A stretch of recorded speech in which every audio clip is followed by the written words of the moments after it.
Listeners, normally we open this show with some repeat of our witless banter while we all get our equipment set up, but this episode will begin on a more somber note. Last week, George Clos Jr., friend, Xtreme Xperience coworker, and fellow racer, passed away from a tragic fall while showing some of his friends Garden of the Gods in Colorado Springs. He was one of the most helpful people you would ever meet. His family described him as someone who lived life like it mattered, and to be honest, if you ever met him, you'd agree. He spent years on the track racing his Spec Miata with both NASA and the SCCA, and he lived his life to the fullest. He had a huge impact on everyone he came in contact with, including my junior ROTC cadets last year when he worked with them. He's going to be missed dearly. There is a GoFundMe page set up to help his family with expenses, and the link is in our show notes.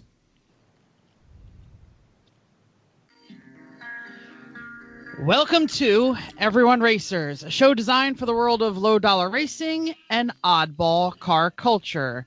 It doesn't matter what kind of La Champ or track dog you run, SCCA or NASA, we won't discriminate. We even think you Drifto hella flush folks are, right? As long as you drive it hard and built it yourself.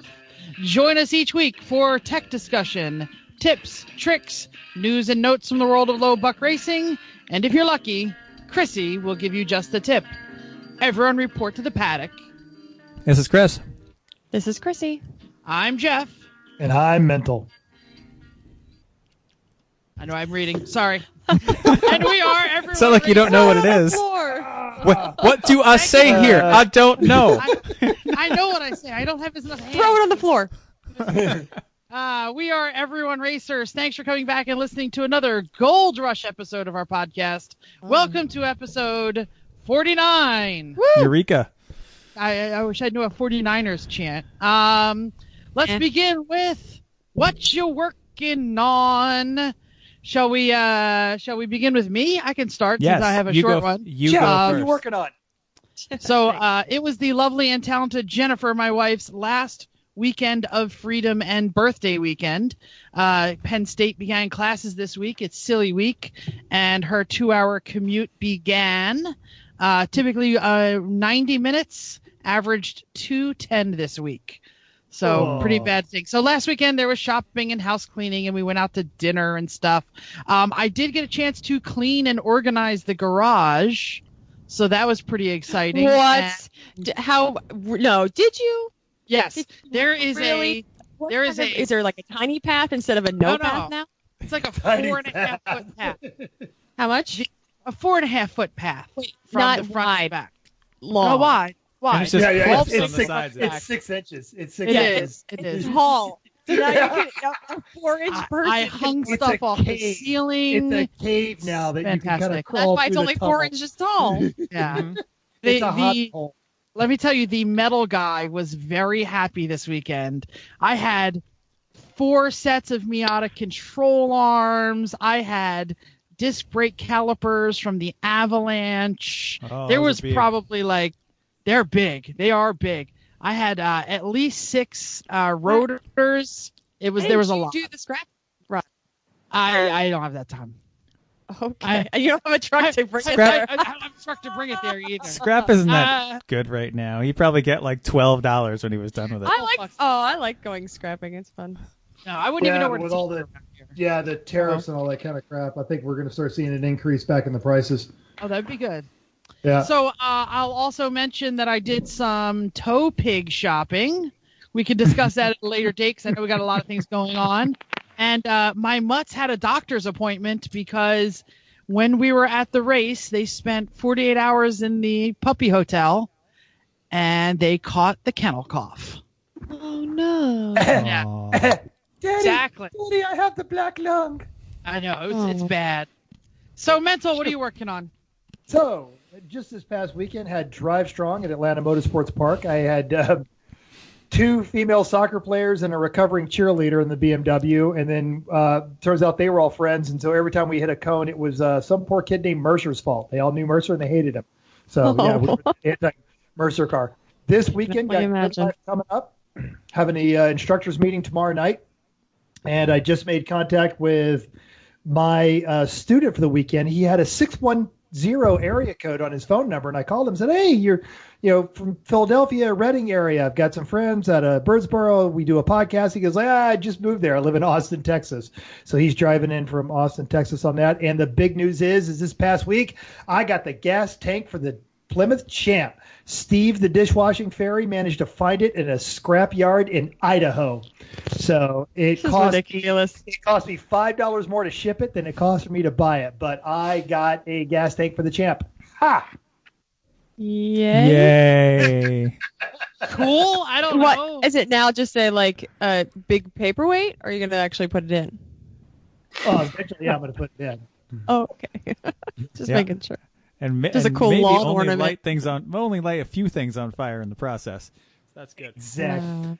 Nothing I can't put out. That's good. Have the hose. Oh, Chrissy. Let's do Chris next. Chris, what you working on? I did some painting going in order. the house. Yeah, painting in the house. Hung the TV on the wall with a wall mount I ordered a year ago that I finally got up. Installed more upper cabinets, and then all the under and over cabinet LED light strips and handles on the doors and trim, and it's so awesome. It's coming along. Yeah, mental. I am itching to actually see that kitchen because I've been friends with you guys now since 2009, and I don't remember a time that kitchen wasn't under construction. That's true. It's getting close now. It's getting there, which is fun. So that's what we've been doing. Chrissy showed me pictures. Chris. Whoa! Oh, the cabinets are darker than I thought. That looks. Well, that picture. Oh, the it might just be where I'm standing from, okay. and the contrast on my phone to the mic to the computer. It's not good. Oh, looks good though. Well done. Oh, all right, Chrissy, what you working on? We were supposed to go to the Cape this weekend. Weather was crappy, so we decided to not do that, and we were super productive. It was awesome. So I painted the last of the ceiling, which is just a pain in the butt job, but that meant that we were done with all of the paint forever and ever now until we have to patch something or something. But yes. You didn't go to the Cape. Weren't you supposed to get your marriage license or something this weekend? Yeah. We can. So we're just gonna not worry about that. Nah. Paperwork. Marriage. There's only a 3-day waiting period, so we can get it later. It's fine. We can. So we're gonna take the day after Labor Day. Long as their preacher is or whatever your title is, Reverend. I think he's ready willing to to falsify documents. No. I did his paperwork for him. Saturday night we have some lovely guests, our neighbors. We had a great time, and then I made a casserole on Sunday. Woo! Is someone messing with their microphone? Yeah, I think that's our guest. So, folks, we have a very special guest. This is actually really exciting. So we've got the general manager, former chief instructor, former instructor extraordinaire, still holds a couple of race records here in my neck of the woods, Cal DeNyse. I hope I'm pronouncing that correctly because we've only been friends now for 5 years. No, shaking his head, no. All right, Cal. No.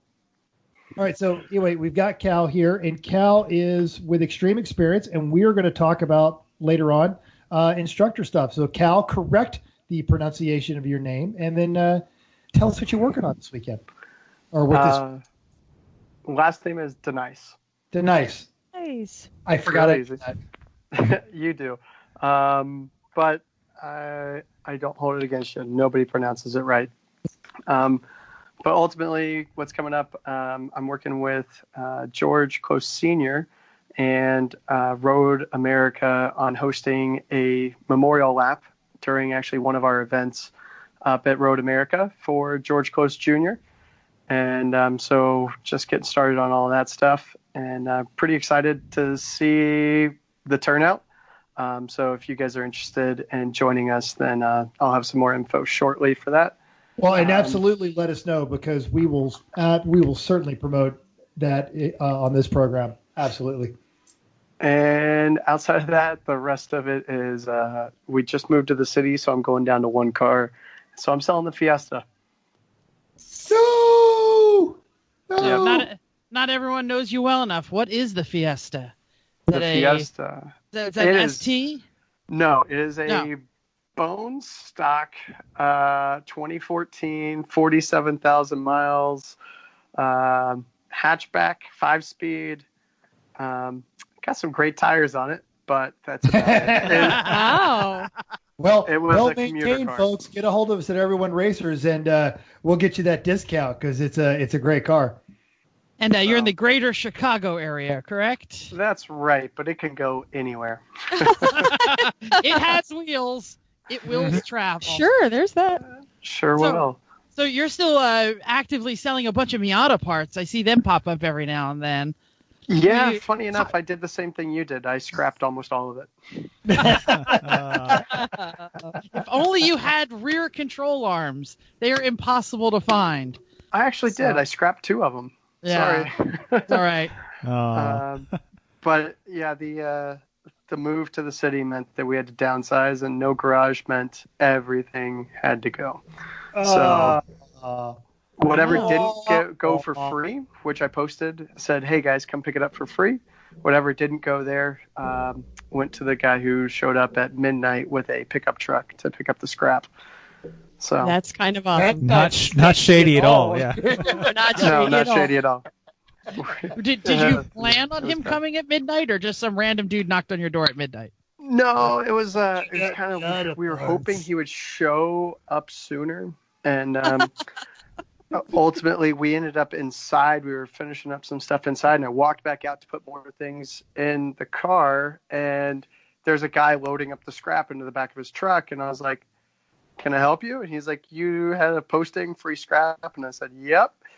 And ultimately it was pretty funny, and he didn't steal anything. I double checked, but that was interesting. And Who'd have Yeah, thought random but we made it to Craigslist the city. scrap dude is not reliable or punctual? Right? But he's not a Weird. thief. He's on That's true. Sure. My good. scrap guy, because I always leave him notes. I don't even leave notes anymore. They'll take the scrap out of the plastic bins that I leave there, and then I get to take the You bins back. So- Oh, that's nice. Yeah. That's very considerate.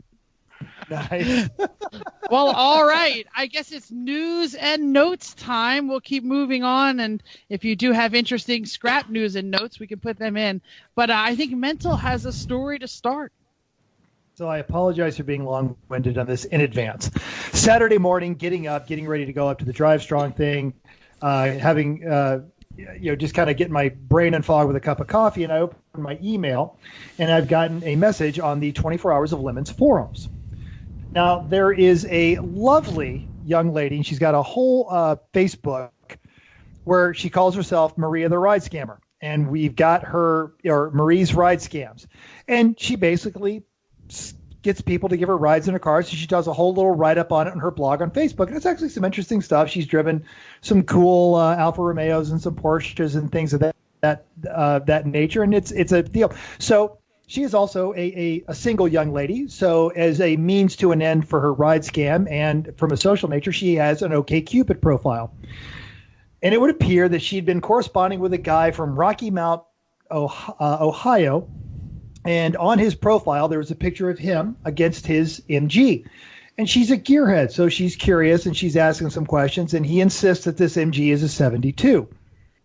Kind of makes the hair stand up on the, no, it doesn't look like a 72. And it turns out it's not a 70, or I'm sorry, he said it was a 70. And she looks at it, she goes, no, I think that's a 72. And so she does a reverse search on the image. The image is me and my 72 midget when I was living in Oklahoma. And he had stolen this picture from the first article I ever wrote for The Truth About Cars. And she reverse images, searches it, and because she's like, no, there's no way an MG guy would get that mixed up. Now, in part, Internet is bad, kids. Let's start with that. in part, I'm flattered this guy thinks he could use my picture, to score a woman. But dude, if you're going to pretend to be a gearhead, for God's sakes, it's a round arch versus an elliptical arch on the MGs. Get it straight. And any gearhead is going to know the difference on that. So she does a little research, finds out who I am. She's like, wait a minute, he's on the Lemons board. I know him. And she sends me a message via the Lemons board. So we actually had a lovely correspondence. She's a former Army vet, so she said, I'm smarter than the average bear, and when you go around and get in strange people's cars, you tend to be a little suspicious. So he said his name was Jack, not the same Jack that I know, Ohio, because this guy was proclaiming that he was 5'10", which I'll post a copy of that picture up, and there's no way I look like I'm 5'10". No. But Your hair Anyway. is more than 5'10".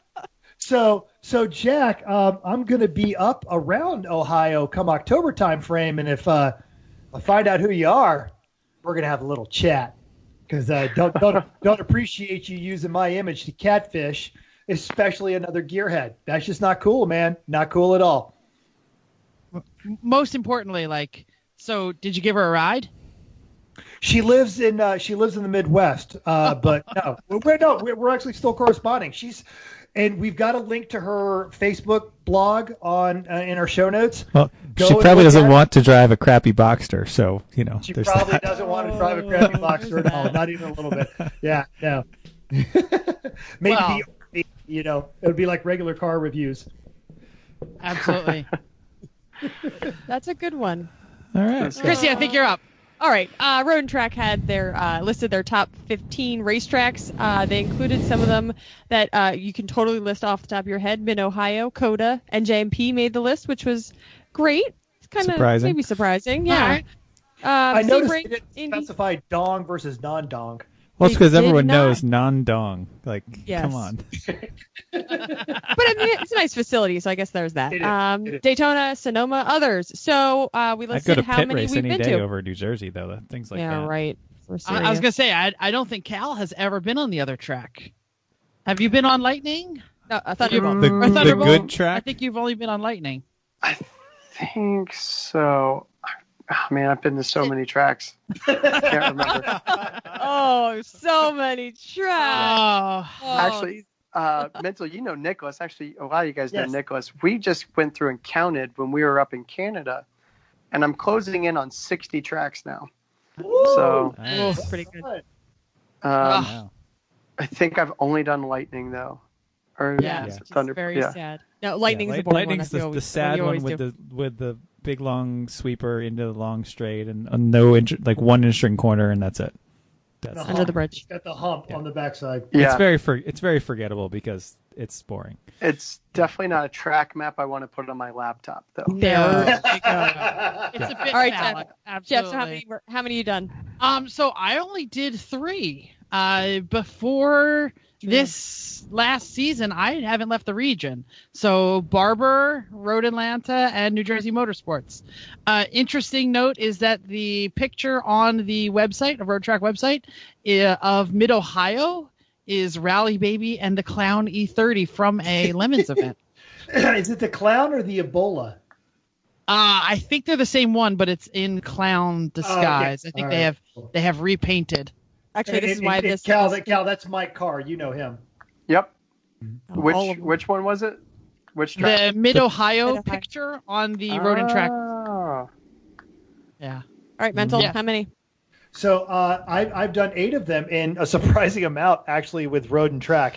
And I'm going to take a quick note, Chrissy. That is a wicked cool shirt. I just saw it when you leaned back there. That is, I never got to drive that car, but I'm so jealous. That's awesome. It's for sale someday when Jeff finally gets the paperwork. How's that coming, Jeff? Hey, you know what? I almost give you my shirt if you buy the damn Citroen. Oh, I'll absolutely give you my shirt, no doubt. we have 4 Sell of them. me So. sell me the Citroen. I don't need a title in Georgia. Yeah, you just need to know how to pronounce it before I'll sell it to you. It only took Jeff Citroen. 3 years, right? Right? It took Jeff Right, 3 right. years and a Frenchman telling him how for 20 minutes. Was he really French though? All I'm right, not we're really- distracted. Back Fine. to the Chris. list. Chris, Chris. how many you been to? 6 on that list. Out of the All right, 23 tracks we've been to, only 6 Yeah. are on that list. And I only did 5, and there's so many bucket list ones that are so good. Cal, the man who drives so many tracks. I've been to 8 of these, but I ultimately, by next year, I'll add 2 more. I didn't realize. Hopefully. I know I'll add at least Lime Rock. It's one that we're going to go to with Xtreme. No. Oh, I'm signing up for that. Oh, It's gonna be exciting. Is it going to be summertime? Please tell me it's going to be summertime. Yeah, I have no Oh. idea. I could tell you, but it'll take me a minute to find it. It's fair not enough. going to be a And Sunday, then I'm that's for sure. hoping that's true. Which I just found that out recently when we were looking into going there, that they don't run on Sunday. But I'm also hoping to get to Watkins Glen, hopefully with Mike Carr and Josh Jenny and they all do that. Vince. Yeah. they're talking about going up there, so I'm gonna try to make that one. We'll see. So if I do, then I'll be at 10 of them. Although I wanted to say my least favorite out of all of them is Daytona. Out of the entire list, it's the one that I think should not be on there. That's because you almost died. No, that was Sebring that I almost died at. Oh, okay. All right. I still love Sebring, but I really think that Daytona, after you've driven it once, you don't need to drive it again. Yeah. That's how we feel about Lightning. Disagree. Yeah. I love going in. I just love going into the bankings at night, especially going into 3 and 4. It is just kind of one of those historic, you're connecting with people kind of moments coming out of the bus stop. I love Daytona. But Daytona definitely has the historic value, but What the Cal's point I would is much rather go to. I would much rather go to full course at Pit Race than I would want to go back to Daytona. hell Pit yeah, Race is a pit great race track. is We cool. agree. The race is great. a great track. So I want to mention that if you love talking about racetracks, episode 31 and 32 is our discussion of all the best racetracks. And Daytona did not come up as one of the best, but everything else on that list did. Well, because none of you guys had been there. True. So, but That's even all the true. listener feedback we got, no one is like, That's oh true. my No God, one said Daytona. That's compelling argument. You're right. Yeah, And a much cooler road course that we drove was the new Charlotte full road course. There is a lot of fun, and you still get the banking. Although the back straight, they did a chicane just like Daytona, and I think they may have screwed up there because it's way too tight. It's really narrow. But outside of that, I do really like the new road course at Charlotte. A lot of Cool. elevation changes. Noted. You didn't expect that much elevation at Charlotte. It was kind of cool. Yep. Interesting. So Excellent. So also getting all around the internet, there is a crashed 1987 Porsche 959. If you do not know what a 959 is, you're not my friend. In short, less than 250 built, first all-wheel drive twin-turbo 911 homologation special. This week, Monterey Car Week, the Mecum auction will sell this. They still estimate it to get $450 to $550,000. If you have not seen this, it is totally crunched in the front end. I don't know if it is.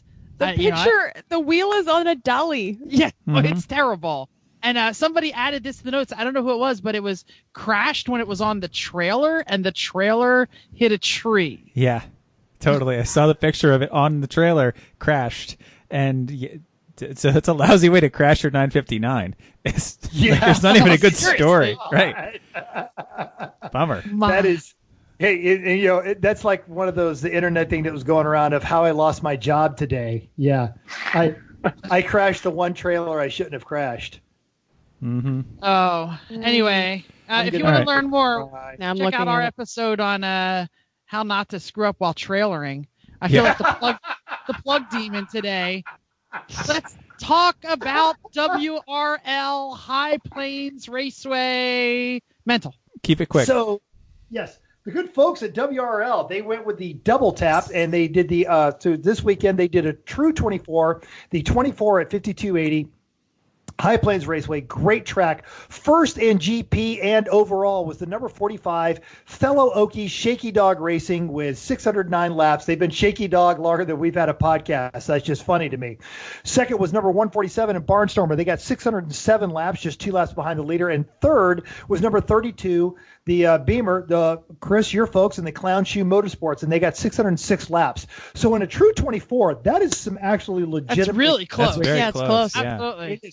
And I want to just go ahead and throw fifth overall went to Todd Carver and Brian Dobromsky, both listeners and fans of podcasts. We've brought Todd onto the show. He's given us all kinds of great. And the number 40 Rocksteady Racing Miata, 567 laps, and that got them the top spot in GP3. So, and that's they're no strangers to the podium. Todd knows how to build a car, and him and Brian can drive like nobody's business. That same weekend, they were running Barber down at Motorsport. WRL's down at Barber. So Saturday, the 9-hour, first was car number 12, Noesis, with 281 laps. Second was number 38, Team ACP. They had 280 laps. And on that same lap was the third place car, number 255, Birmingham Racing. Now, Casey Carden, fellow competitor, and I know some of their drivers listen to this show, 214 Miata. They got 263 laps, 9th overall. That got them second in GP3. But this was where it would be interesting. Elan Motorsports Technologies, they're running a NASA NPO1, which looks like a little miniature Le Mans prototype. It's a 4-cylinder MZR engine from the NC Series Miata. It weighs 1,400 pounds, has 185 horsepower. They turned a 139 at Barber, and we've all driven Barber. That's fast. So, but they had some mechanicals and they couldn't get into the top 5 on Saturday, but on Sunday they turned it around because they took the overall GTO with overall win and the GTO with 235 laps, and then they turned a 136. That is lightning fast. Yeah. And second place was the number 231, the winning formula. They turned 226 laps, and right down them was car 12, the ACP, 226 laps. And then our friends Casey Carden, 214 Miata. They got 217 laps, got him 11th overall, and it got him first in GP3. So well done, Casey Carden. I didn't know WRL allowed non-production automobiles. They have, and I remember at Road Atlanta a couple of years ago, 2 guys were actually at a track day, and they were both running the sports racers. They were doing the track day. The SCCA Motorsports, whatever they call them, racers? These were the Radicals. The open Radicals. Yes. And WRL went, if you guys want to race, we'll figure out a class for you. And it was 2 of them. So God bless those guys, because they took these things and they were lapping us like we were going backwards, and you didn't see them until they got around you. But there are some radicals out there that are just crazy fast. And both radical. I would be more worried that somebody would see them because they were so low and turn into them. But absolutely clean. And so it's legit. There's a couple of guys down in NOLA Motorsports Park that run those Mazdas, and our Formula Mazdas, yeah. No, the NP01 prototypes. But our former teammate, Steph Schrader, she was at the launch of that car. Basically, they built it as a consumer track day toy, and they're selling them. And so there's a couple guys down at NOLA Motorsports Parks that run them, and yeah, so it's a cool car. Mental, they're built right down the street from you. Right there in Atlanta. I knew that they were building the aerials. I did not know that they built those down here. Cool. Yeah. Right there, Road Atlanta. Elan and all them. They're the ones doing it. Yeah. The MPO1. Who knew? I should have put that together. Cal did. Yeah. Not mental. Cal knew. Mm-hmm. Yep. Future show topic. The Chateau Elan. Testing at AMP. Yeah. Or a lot of the testing was done at AMP. And for $500, you can go drive one and test it out. Oh, yeah. Ooh, future show idea, future idea for a weekend. Let's talk about the Champ car. Last weekend, Cookie Cutter Classic. Upcoming, I'm sorry. Next weekend, yes. August 25th and 26th. The Champ Car Cookie Cutter Classic at Gingerman, which is an 8 and a 7. They have 58 entries, 12 BMWs. Boring. 6 Miatas, 6 Hondas, 0 Porsches, and 2 Fieros. This might be the boringest champ. I think Cookie Cutter Classic is a great title for this because they're all. I won't make fun of it. And I think Cal, you actually ran this race last year, right? Yes. So, funny story. Gosh, I don't even know where to start with this one. Ultimately, I traded a car that I actually bought from George. And he went with me all the way to Washington, D.C. to pick up this car. We drove it back in the world's worst conditions ever. Got it back. I started building it to do a race. Well, budgets and having a baby essentially pushed that a little further than I had imagined. And so I was like, I've already put a cage in. I've got all these things done to it. I might as well at least race it once. So Gingerman's not far from us. So we drove the car to the track. I actually bought a car off Copart as a parts car for it because I was like, I don't have any spares. I don't know what this car is going to do. It's never been driven. And let's see how bad it can go. So we drove 2 Miatas to the track with spare set of tires strapped to the roll cage because it had no hard top or anything. We strapped everything to the actual cage of the car and drove it from Chicago to Gingerman. We get there for test day, and we made like one session in test day because we couldn't even pass tech. And I believe, and I may be wrong, but I believe it's these guys with Cosi Racing who are going to be running that helped us pass tech ultimately. And we got in one session, and the race got started. We were doing well, running actually pretty good times. And it was, the whole goal. Our team name was For Sale, For Trade, One Baby Arrived. My wife was 7 months pregnant, 8 months pregnant at the time. So I knew as soon as the race was done, the car was for sale. And but we made it about halfway through the first day, or just past halfway in the first day. Everybody had at least had a turn in the car. And a BMW, boring. Yeah, except you're about to see how they crashed you, and we're going to go, oh, there's a surprise. Yeah, so the person in the BMW took a dive bomb at the little kink. Was that turn 4, I guess, at Gingerman? That little tiny kink. It's a flat out turn. Well, he dive bombed in on this Focus and pushed the Focus into our little Miata, which had a good cage, luckily. And Steve, who was driving at the time, Steve Shattuck, he got hit in the side and taken out, and the Focus ended up spinning off track, caught in the dirt, and then rolled. And when he rolled, the video of that actually made quite a big spin around social media at the time, because when he rolled, the seat had like kind of broke, and the battery came loose and all these things. So the onboard camera from this Focus went kind of viral for a little while. And I remember right after it happened, everybody's going back and forth on, was it the Focus's fault? Was it the BMW's fault? Everybody was going on and on and on. And I just looked and said, well, we were the ones in the Miata, and I'm the car owner, and the car got messed up. And ultimately, that's racing. I'm not mad at either of you guys. Just get back out and race. That's the spirit of grassroots racing. And as much as these guys wanted to argue about it, I should have been the one most upset. We did nothing wrong and was taken out. And ultimately got the car kind of back on track, and then had a cat go down and just some other things. So we ended up not finishing.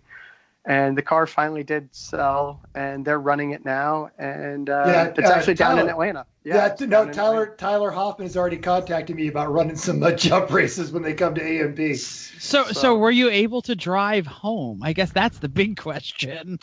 Funny enough, we took the parts car apart and got the car running, but it wasn't really sustainable. So we had to take the car back apart and get the parts car running again. And we sent a guy who luckily had a truck. We sent him about 2 hours away to go get a U-Haul trailer and bring it back. And while we packed up, and we got the U-Haul loaded about 5 minutes before the rain hit at the end of that race. And then we drove back, and it was definitely an interesting race. We had a great time.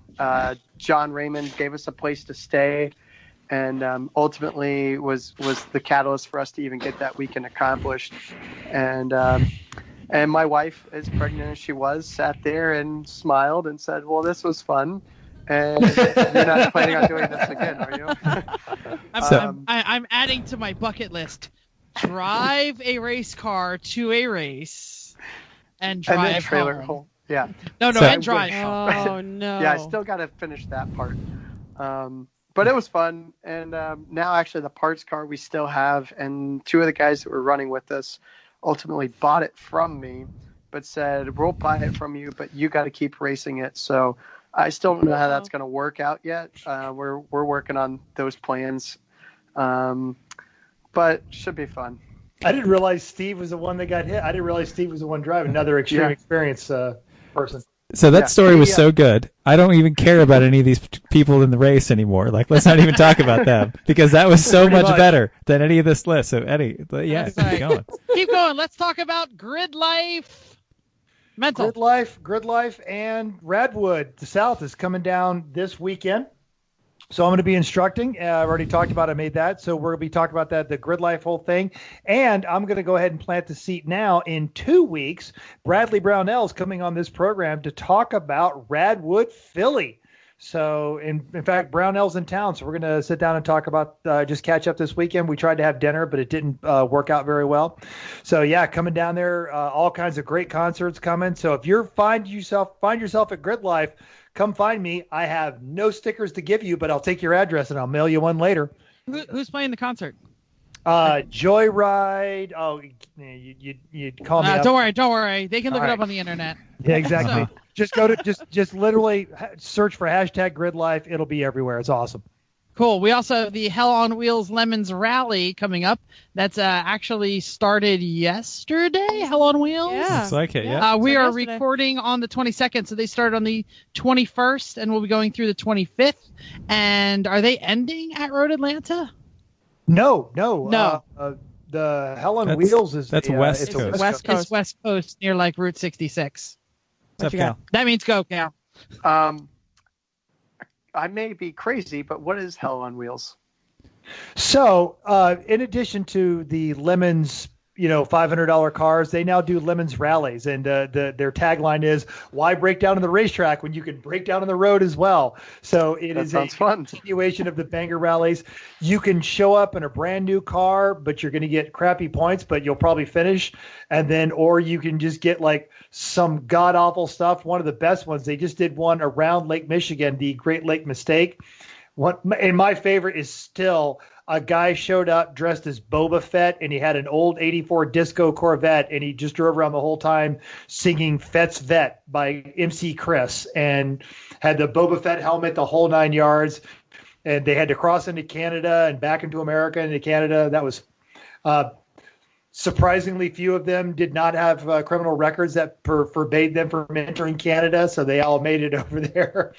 And So there's basically, been stuff. take a crap car, go do a series of challenges, and make it there, and gather points along the way that don't really matter and are made up, and have fun with a bunch of other lunatic gearheads on a road trip. Yep. That's really what And, it is. And the Hell looks on like Wheels fun. rally is actually ends at the Monterey Car Week. Yep. So they're Seaside, California, San Pedro, Yuma, Arizona, Desert Camp, California, and Santa Cruz.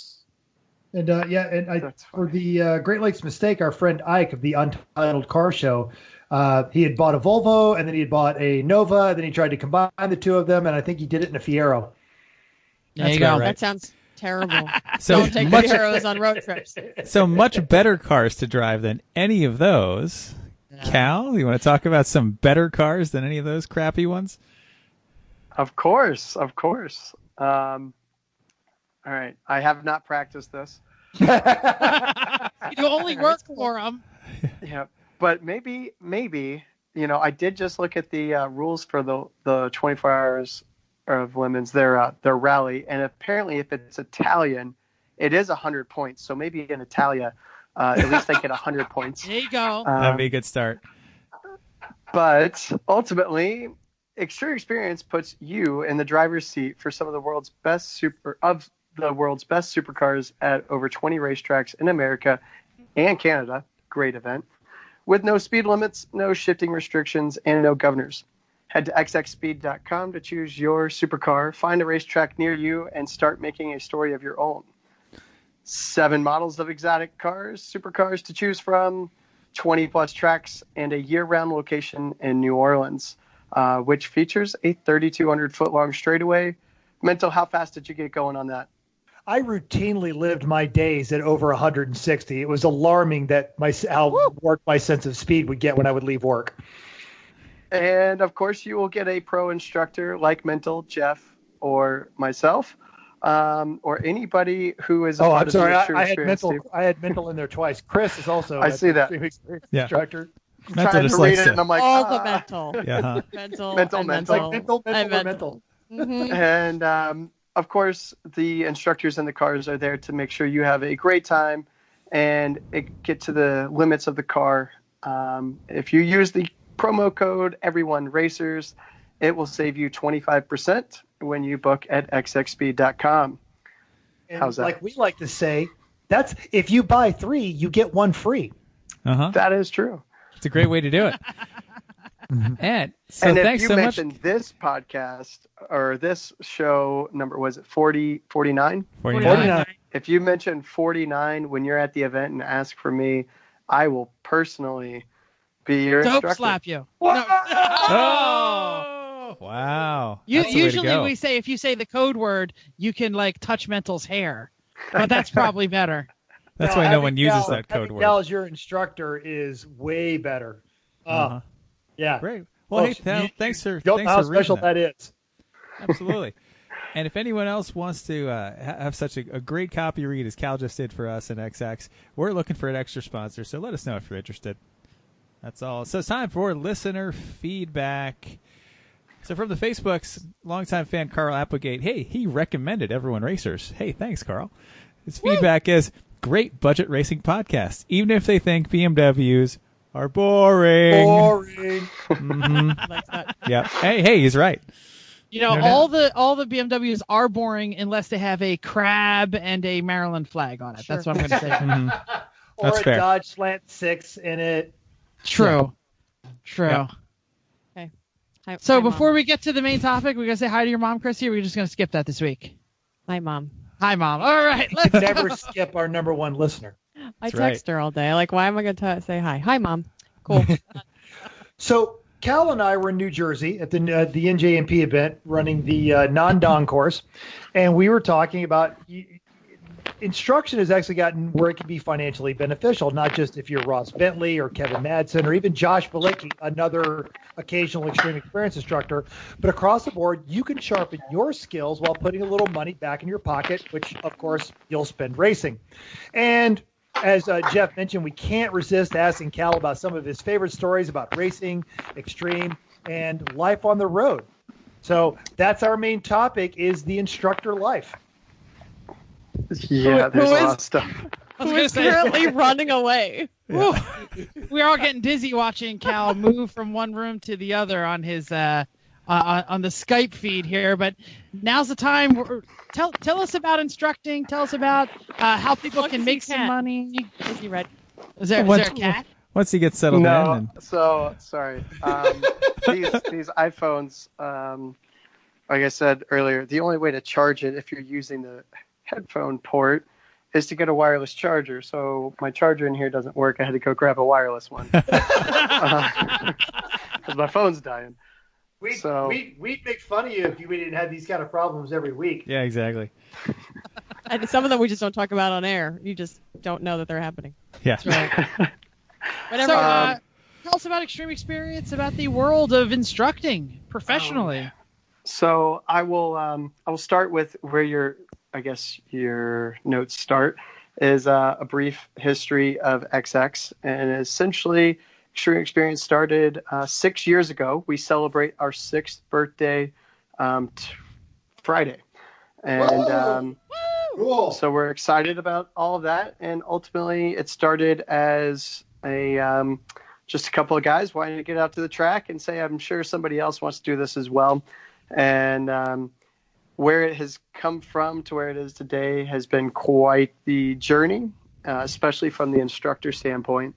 And but it was designed with our tagline for a long time is make supercars accessible, and that's exactly what they wanted to do, was just get guys out to the track, guys and gals out to the track, in order to drive some of the best cars in the world. So, and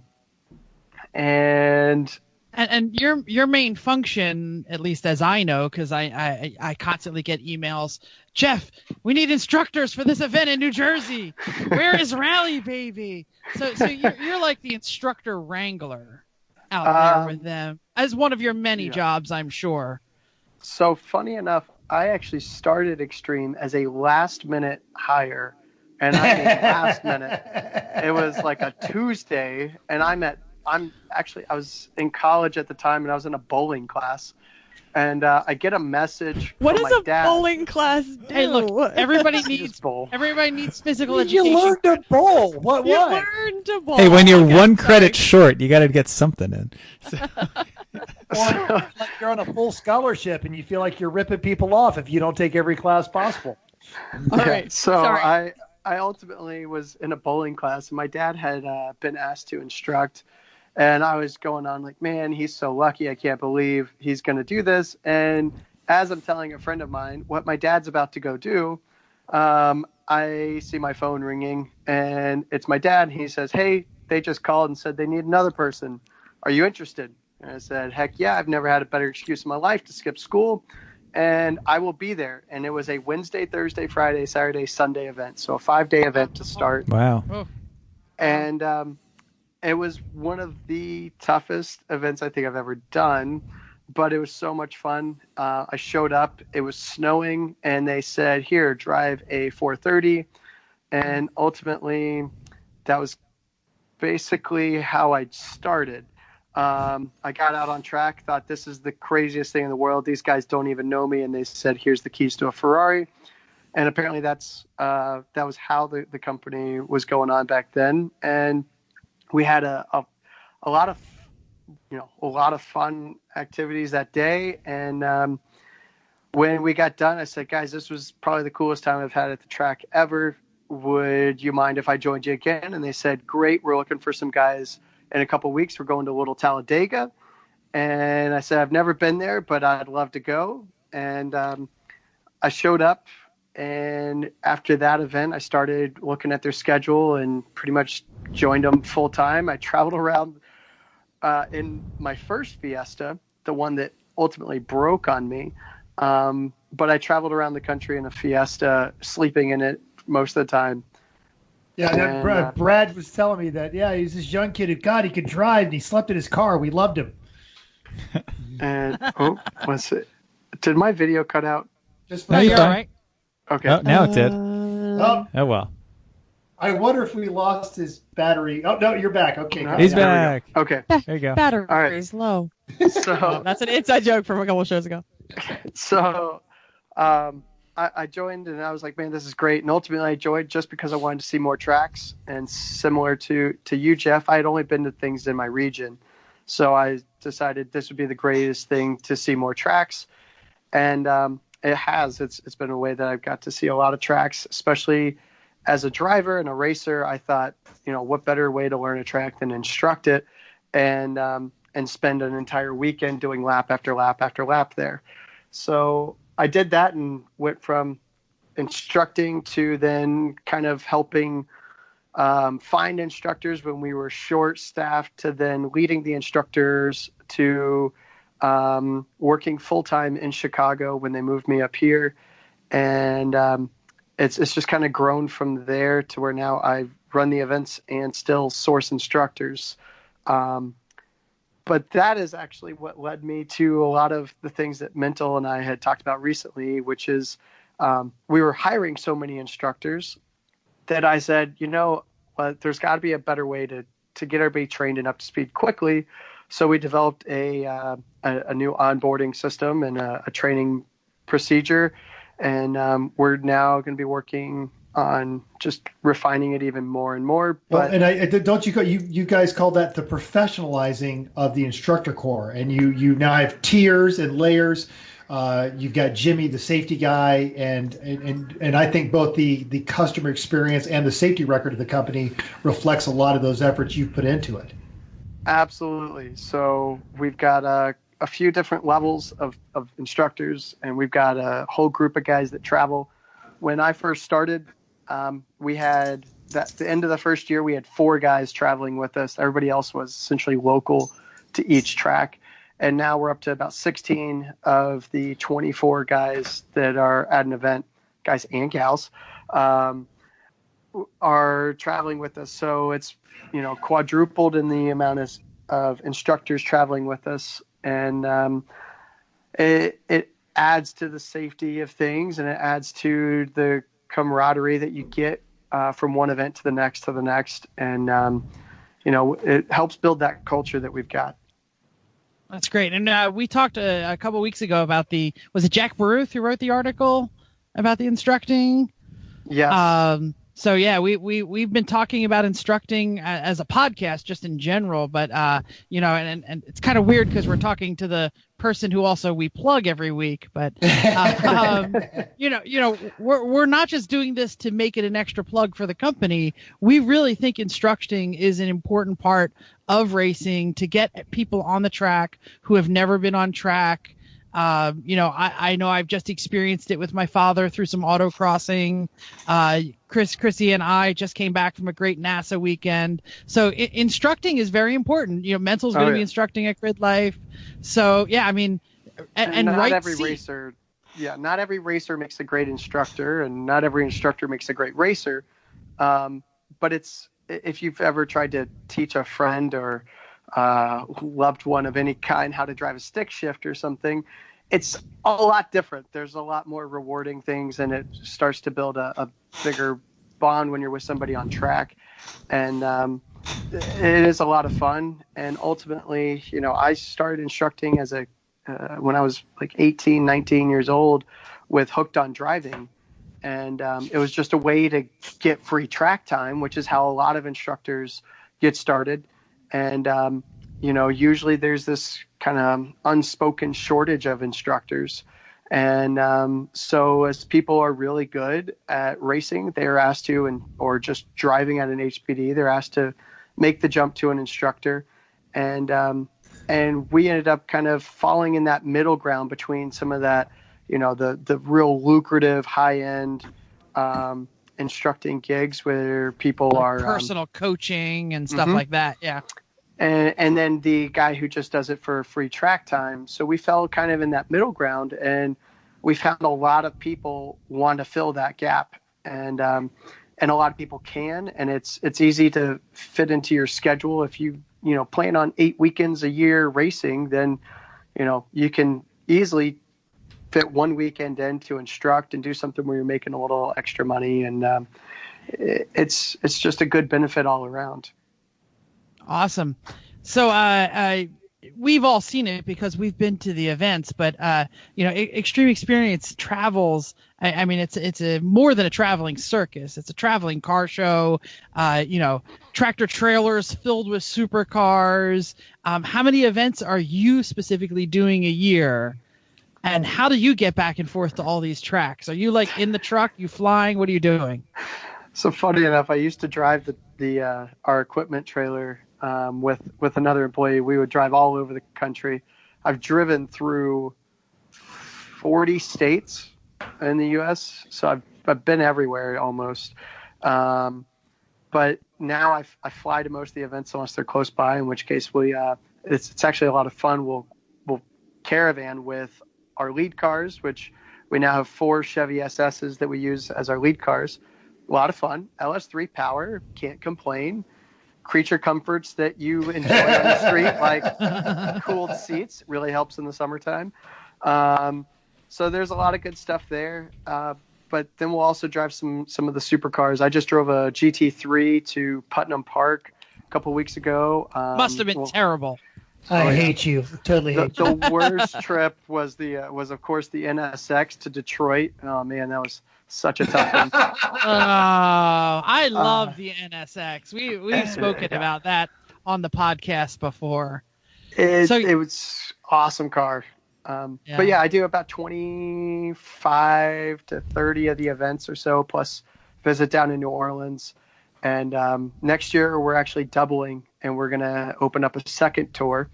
So that's going to add a lot more work. Second set of cars, I assume, right? Yep. And this year, our largest event this year, we had like 51 or 52 employees at the event. And next year, it's going to be pretty much something like that every weekend. Lots of stuff going on, lots of moving pieces, lots of logistics to figure out. But ultimately, it's all because we have so much fun at the track. Yeah, I mean, it's great to see that the business model is actually working. Like I know when I went to my first event, I think it was Englishtown, which is a terrible track. And I was think like, Chris and I were there, and we called you Thursday night and said, I was like, yeah, somebody's sick. I think you were actually in bed. You were, and we said, hey, Jeff, how soon can you get up here to Trenton? All right. So whatever. you were hired the same way I was. Kind of. Well, no, it was somebody that couldn't show up at the last minute, and you were like, does anybody know anybody? And Chris and I went, we know a guy who is exactly what you want in this car. He is exactly the kind of human being you want in there. Yeah, I definitely remember that event, because the track is terrible. But I remember some of the instructors were like bad mouthing because they didn't like the setup on the GT3, and they wanted like different tire pressures, and they like started like bad mouthing the setup of the cars, and they were and Cal would like take them aside and say like I know how to set up a car. I need the tires to last. And the track surface at New Jersey is just so abrasive. There was no way to keep the tires under the cars if you abused them. So, yeah, I remember that. I was like, man, this place is weird. There's like supercars, and they're yelling at the guy who lets them drive supercars. How can you be upset by this? So, yeah, I mean, it's a fantastic weekend, but all the moving parts, there has to be crazy things that have happened on the road. I mean, we've talked about crazy things on our tracks. We've had deer strikes and all kinds of crazy stuff like that. But what's the craziest thing that ever happened on the road with you guys? I don't know how many of them I can share. Well, yes, share one, please. We've had a few trucks get stuck. I was driving one of them in Phoenix, and we had just upgraded to a new trailer that was, we called it Big Bertha, or some people called it Big Bertha, some people called it Black Betty. Either way, it was a big black hunk of junk, and it was a 44-foot gooseneck, and the trailer we had before that we called the lawn and garden trailer because it was like a 20-foot like swing door. Yeah, like a swing door on the back. So we had upgraded, and we got this new trailer, and I'm driving. We had driven from Carolina Motorsports Park all the way to Bondurant, and we're pulling into the hotel. Yeah. Pretty much straight through. We made one stop in New Mexico to see Jim and another instructor, Doug, and Roland and those guys. So we made one stop the whole way, and it was there in New Mexico, and we leave. We get down to Phoenix, and they said, oh, yeah, here's the hotel. We pulled in last year, and I'm looking at it, and I'm like, I don't know if it's going to fit. And they're like, no, we did this last year.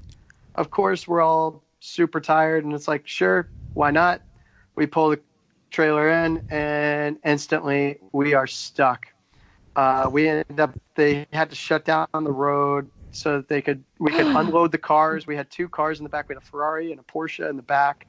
And we unloaded those and finally had another guy with a dually pull us, and we had the truck and four-wheel drive and everything. We finally got the trailer unstuck, and that was an interesting one. And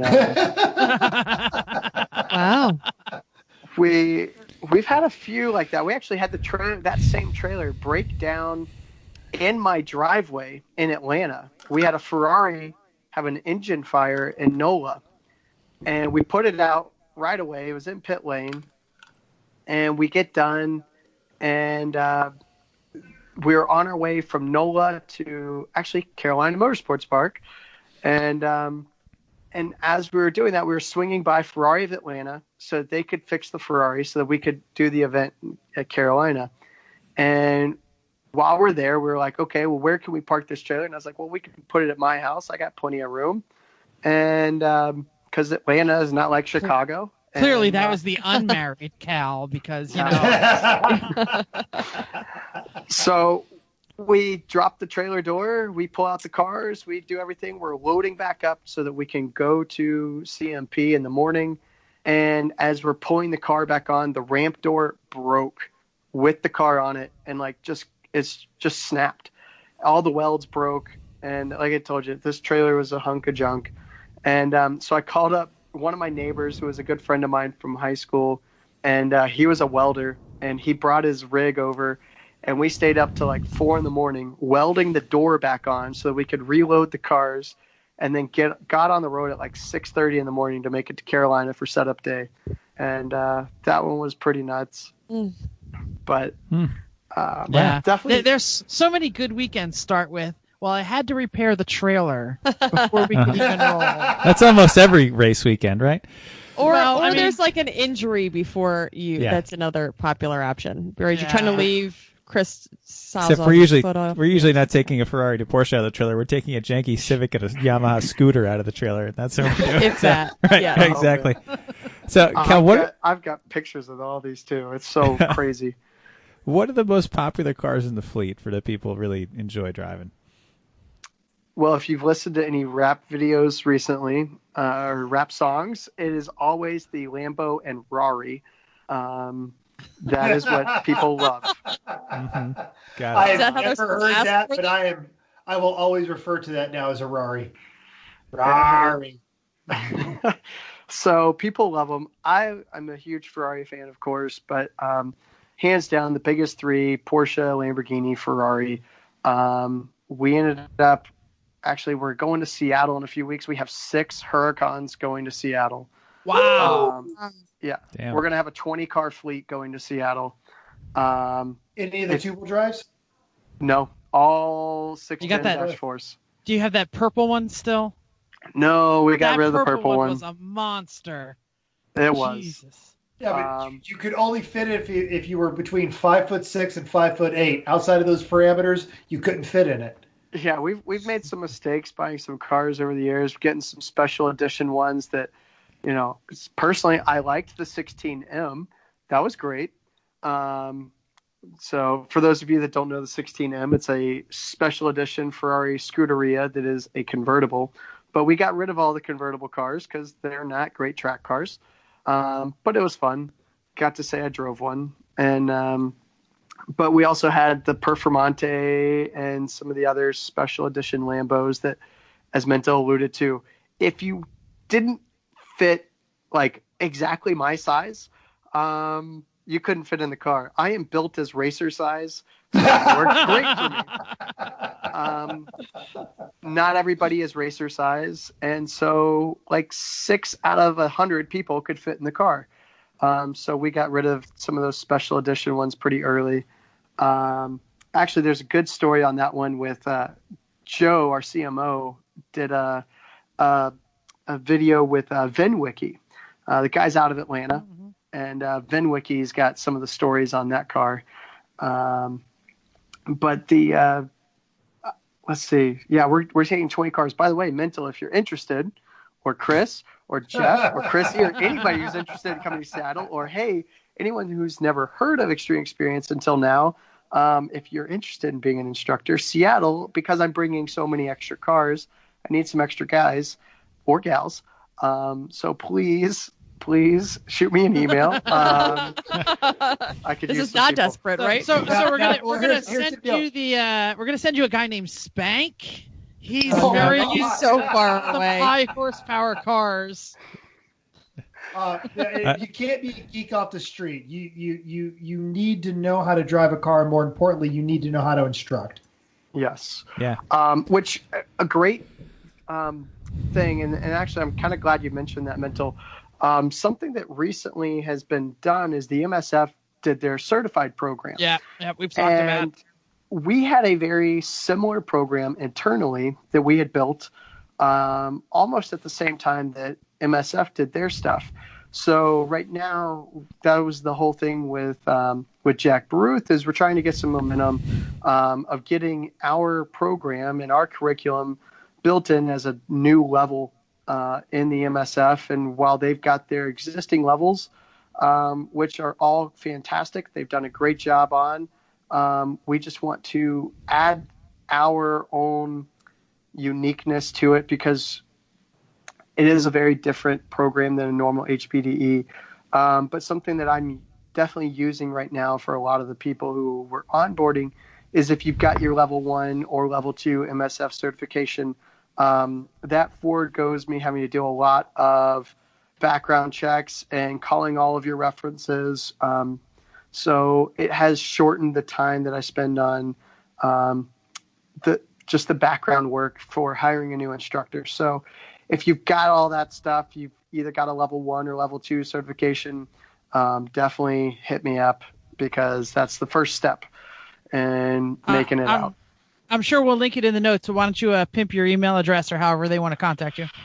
The best way to do it is either send me an email at Cal at xxspeed.com, or you can. Oh no! Oh, no! Right when he's plugging his phone number. Right when he's plugging his stuff. Come back. Well. So Cal at xxspeed.com is a good way to follow it, or a good way to get a hold of Cal.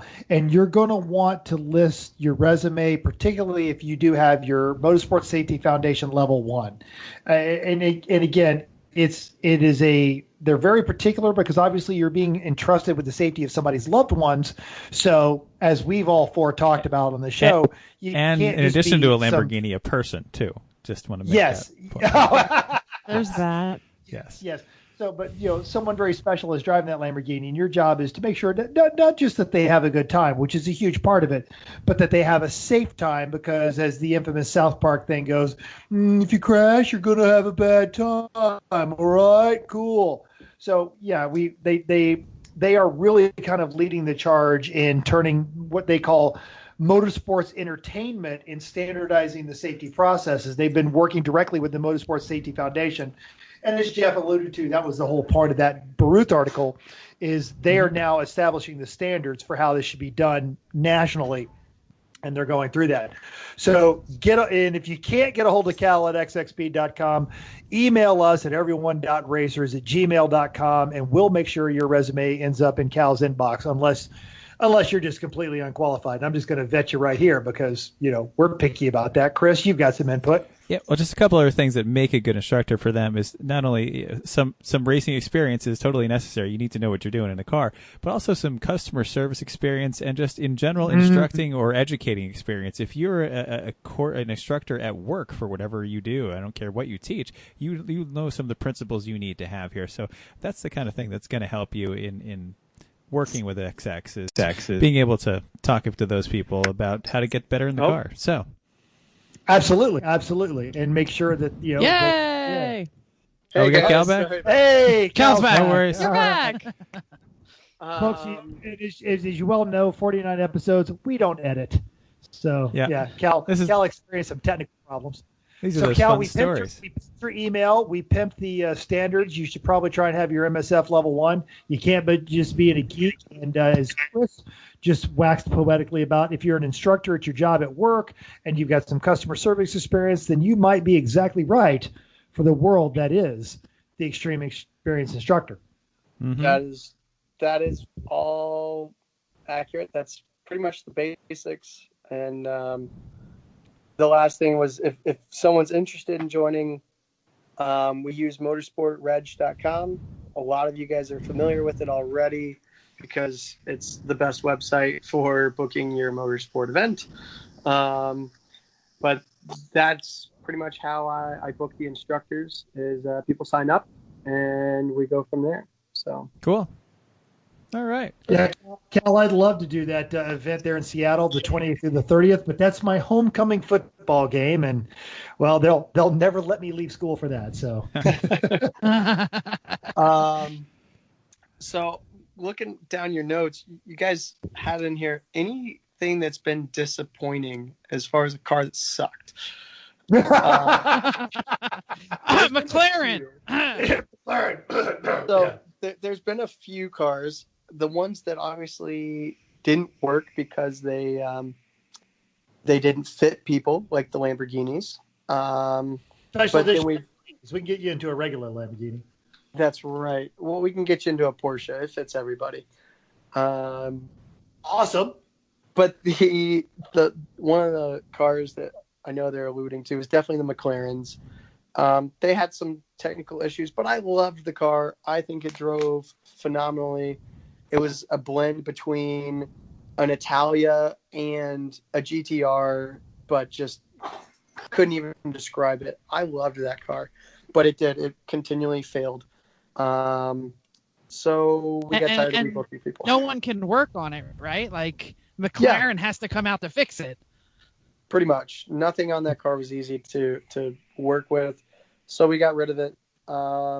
We've had some other cars. We had a Lotus one event. We were at Summit Point, and we had a Lotus, and nobody wanted it. Oh! There was like 6 people who knew what the car was, and they all loved it and wanted to do it multiple times. but everybody else, they're like, why would I choose a Lotus when I can choose a Ferrari?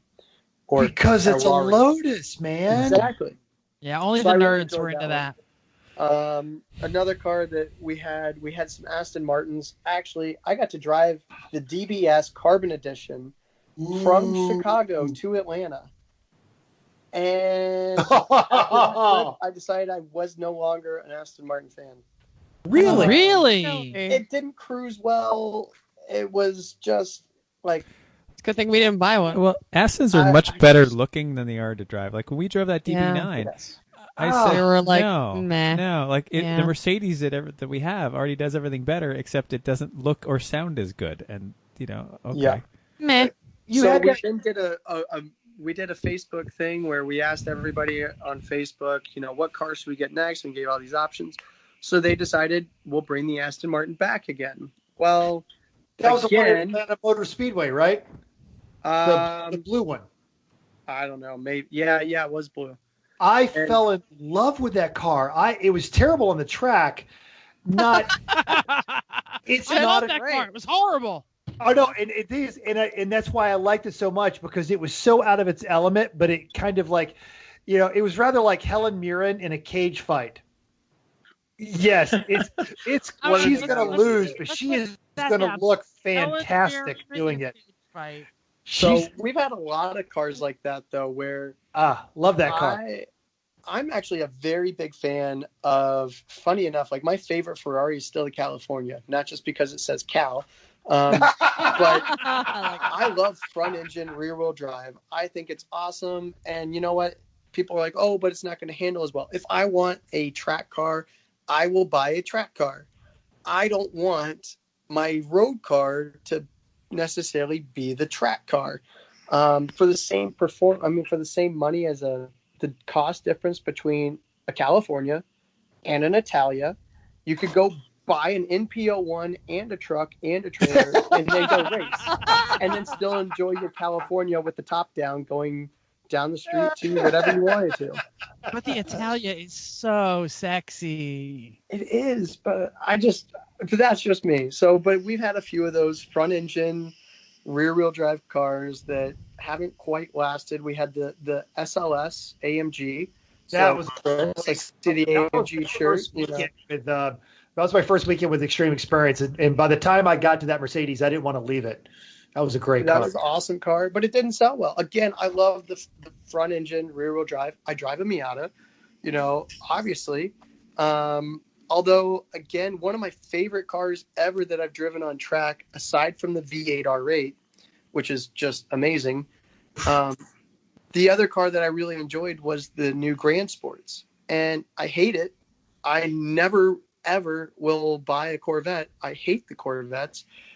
But I can't argue with the fact that it's probably the best bang for your buck in the country, or really in the world right now. It's just an amazing car.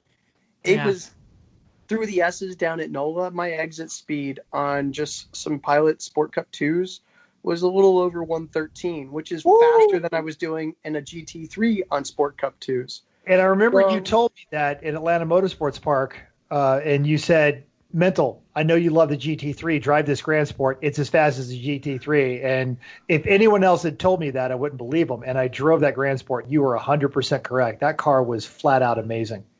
But it's the best car, but I hate it. I'll never buy one. So I know the weekend I worked last at Summit, it was there, but it wasn't functioning. Do you have trouble keeping it on the track, or is nobody buying it because it's too pedestrian? That is actually why we got rid of it, and that's what I was going with, is it's been one of the worst reliable cars we've ever had was the Corvettes, because we had to go automatic, and they are one of the only companies still doing an actual Still the real automatic. slush box, yeah. And everybody else has gone to some form of a transmission that can be automatic that is mind-blowingly amazing, except for GM. But you save $100,000, and if you're actually buying this car for yourself, of course you're going 3 pedals. So why make this car have a great automatic transmission other than to serve our needs at Xtreme? It's for the fat which they old totally man should. demographic. That's what it is. Yeah. Exactly. You know, GM, make the Xtreme Experience edition of the Corvette. Come on, guys. Oh, there you go. So, yeah. Hopefully, we'll see what the new mid-engine Corvette's going to do. You know, There's that. we are really interested in looking at that, and but you know, we've gone from the Stingray to the Z06 to the Grand Sport, and all of them. Gary. Right? Yeah. I love that video. If you guys don't know what Mental's referring to, he had a customer riding with him named Gary, who Mental's only way of communicating to him was Gary. I think you showed us that video. This doesn't surprise me at all. Part of an instructor. 3 turns before the guy ended up sideways. Oh, Still on the track surface. Never left the track surface, but he Close enough. he was a little overzealous with the gas pedal. Actually, we were just at that track last weekend. Yes. I do enjoy that track. All right, we have a All few right. more questions. Any car that you would love to take home? The one. No. Okay. No. One. No? Good. None? Other than, all right, the Corvette Grand Sport, which I've already told you, best car, but I wouldn't buy it. If they gave it to me, absolutely. Sure, we're going to give you this one. Whatever. That would be it. Although Really? I have said for years, Well, I 'cause would you can take get a whatever's 3-pedal. most expensive. Yeah. Yeah. But I would take whatever's the most expensive and then resell it and get something practical. That was not the, that was Good. Good answer. Good answer. Oh. There's not a good car to drive. I mean, they're all great to drive. They are. But not as a daily. Yeah, they're just not dailyable. They're to me. I thought you were going to say NSX all the way. I love the NSX, but ultimately, I guess I would take the V8 R8, and I would get it with the gated 6-speed, and that would be the only car I would say I would truly go out and get out of all of these. The problem is the maintenance. It's You are amazing. thinking way too much on this question. No, he's thinking just right. But that Well, underscores exactly why Xtreme Experience is a perfect place to experience these cars. Sure. Yeah. You don't want to pay that maintenance bill. I mean, goodness, Chrissy- a set of tires for a GT3 costs more than my Boxster. Chrissy, Yeah. that's the reason we didn't buy a Ferrari when we bought the NSX. We could have had a variety of Ferraris or Aston Martins or things like Sure. that. No, we picked the Honda Accord of exotic cars, and it's been working out great. Yeah, no, it's wonderful. Yeah. Ultimately, though, that V8 R8 was the best balanced car. I loved that thing. The problem is the V8 is just not made anymore. They put the V10 in it, which is more powerful. It is faster, but they lost a little bit of the balance, in my opinion. But I love that car. Either that or, honestly, our lead cars, the Chevy SS. I've driven them a lot on the road, and they are great. That's a The only good. thing That's a with good GM plug is for I the like. general there, since he took such a hit earlier. Absolutely. Chevy You know- SS better than a Corvette. I would argue that all day long, especially with a baby. I need a back seat, you know. Cal, you just need to get out of the city where you can have lots of cars. See, because I have a Corvette, I have a truck, I have a daily, I have a trailer, a race race truck. car. 300 I will Race say, truck? though, out of all the cars we've ever had, the one that I think was probably the coolest car that we had, I would go back to the Gullwing door SLS AMG. Yeah. It's just awesome, Cool. and I think it's going to be a classic. So Absolutely. Wonderful. Well, this has been a lot of fun and good info and great stories from you, Cal. We really appreciate all the good times. And hey, if anyone out there wants to give instructing a try and has the right qualifications to do it, get in touch with Cal. We'll have his info in the show notes, and he's already said it a few times. So fantastic. So I think now that means it's time for our favorite spot of the whole show. Tip.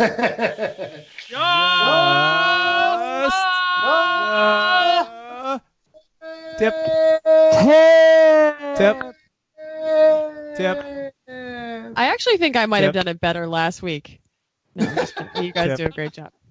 All right, tonight we talked about instruction, how you can get in the right seat, but this is often a different sensation. So you might get motion sickness, even if you don't usually get motion sickness. So especially because you're not in control, if you are letting people out of control. Some things you might consider, ginger in some form, which we have been using with our coworkers, our teammates that are prone more often than not to motion sickness. Watching your breathing and make sure it doesn't get too quick. Mental, so it also helps keep the other driver to stay calm. So if you're calm, they're calm, you are not getting sick. And keeping hydrated. Anybody else have some ideas? Oh, yeah. Oh, yeah. Okay, Cal, go. Yeah, go for it. You got Dramamine, of course. Dramamine. Okay. Don't fall asleep. Funny enough, if you are a coffee person, a lot of people, after having coffee, it can do some things. So switching to tea in the morning can also help. Quite a few guys have been doing that. Gotta have my coffee. Yeah, me too. I'm a coffee guy. Chris, what's your pre-race ritual? Put on my race suit. Do what? Yeah. Grab a Red Bull, pee, and then dominate. Awesome. Dominate. Yeah, that's it. What's your pre-instruction ritual? Prayers and my pre-instruction ritual is sneak in nice and early. Try and sneak your helmet into the 911. Get there, realize Mental's already there. Curse him out. Search quickly for another car. Go, oh, Lamborghini. Okay. Ferrari. No. Yeah, I love Ferraris. So I'll give one here, and it's if you are instructing, I think it's important that you make sure that you are in a seated position that is going to feel stable. And I'll mention this one because the F430 had a really, I don't know whether it was a wider seat or a flatter seat, but I could never keep myself still in the right seat. And I had to kind of like twist my body and like put my foot on the fake dead pedal to just kind of keep there. And, you need to really make sure that you are stable, because if you're flopping around in the cockpit, it's just going to be worse. Okay. Good tips. Don't yak in someone else's car or supercar. For serious. Just don't do that at all. Honestly, if you feel it coming on, another lap is not going to make it better. Pit. This is so true. I like note, this. that's a great place to wrap up. Cal, you got to hang out with our team. A couple races ago, one of our pukey guys, we shall call him Ralph, calls into his buddies and says, "I'm not feeling well. I have to come in." And they go back on the radio. "No, we're busy. Stay out. Stay out. No, we're dressing. We'll be at the wall in just a minute." Nope. They're sitting around doing nothing, eating a cheeseburger. He's calling in. "No, guys, I really need to pit now. I'm not feeling well." They said, "Oh, okay, we'll be there in a minute. We're almost there." They're still not dressed. I'm like, you jerk offs. Okay, so before we go into our next show, Cal, do you want to give how people can get in touch with you? Any things that they should check out? They want to go to the websites, all that stuff. Of course. If you are interested in instructing, even if you don't want to instruct with Xtreme Xperience, honestly, I've met a ton of instructors, chief instructors from other programs. If you are just interested in being an instructor in general, let alone with supercars and things like that, reach out to me. I can always get you in contact with somebody who is maybe the best fit for you. But my email address is cal, C-A-L, @xxspeed.com. And if you have trouble getting in touch with me for any reason, you can always email Mental and he'll pass it along. Absolutely.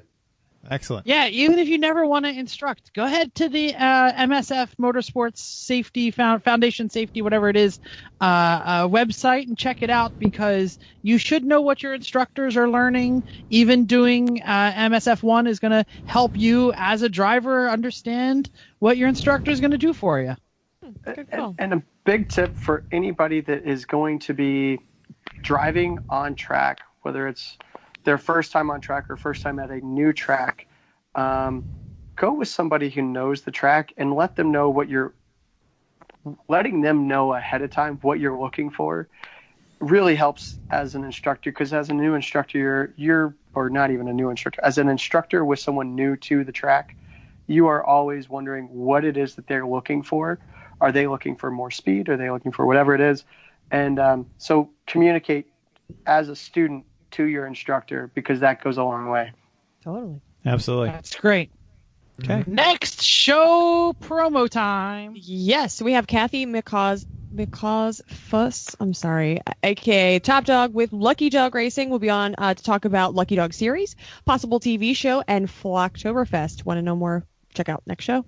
We are definitely going to be talking about Flocktoberfest. We're definitely going to be talking about xxspeed.com. And I did a quick Google because I wanted to make sure not to butcher it. It's motorsport-safety.org. That is the place that you can learn about getting an instructor level 1, or just learning more about getting in the right seat.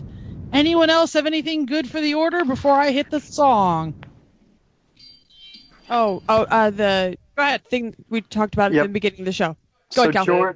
George Clos Ford. Yes, Wine Country Motorsports, excellent group of guys. George actually worked with them as well. They set up a GoFundMe page. I believe the link is in the show notes. And they had a $5,000 goal. And of the $5,000, they have raised, as of now, $17,926. Fantastic. Excellent. Because Awesome. racers are just great people. They are. So keep that going, guys. It was something where we were there, and the family is very, very lucky to have all the friends that George does.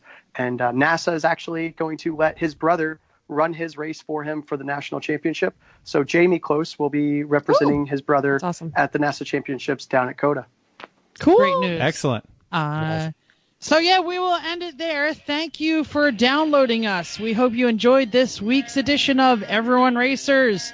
We also hope you will join us in raising some money for the family over there, and join us in the world of driving, racing, and building, because everyone can be instructing. And because everyone can be a racer, even you. If you enjoyed this podcast, please subscribe on iTunes, now on Google Play, or wherever you get your podcast. You're hearing us now, so just keep doing it. If you have any questions or want to give us some show ideas, drop a comment on our Facebook page, Everyone Racers, or like our race team Facebook page, 3 Pedal Mafia Race Team. If you'd rather not venture into the void that is the Book of Faces so they can keep stealing your information, just email us at everyone.racers@gmail.com. Find our Instagram and Twitter at Everyone Racers. Thanks again, and until next week, I swear I'm going to shorten this promo at the end. Keep the shiny side up, unless there is no shiny side, and then just keep the wheels down.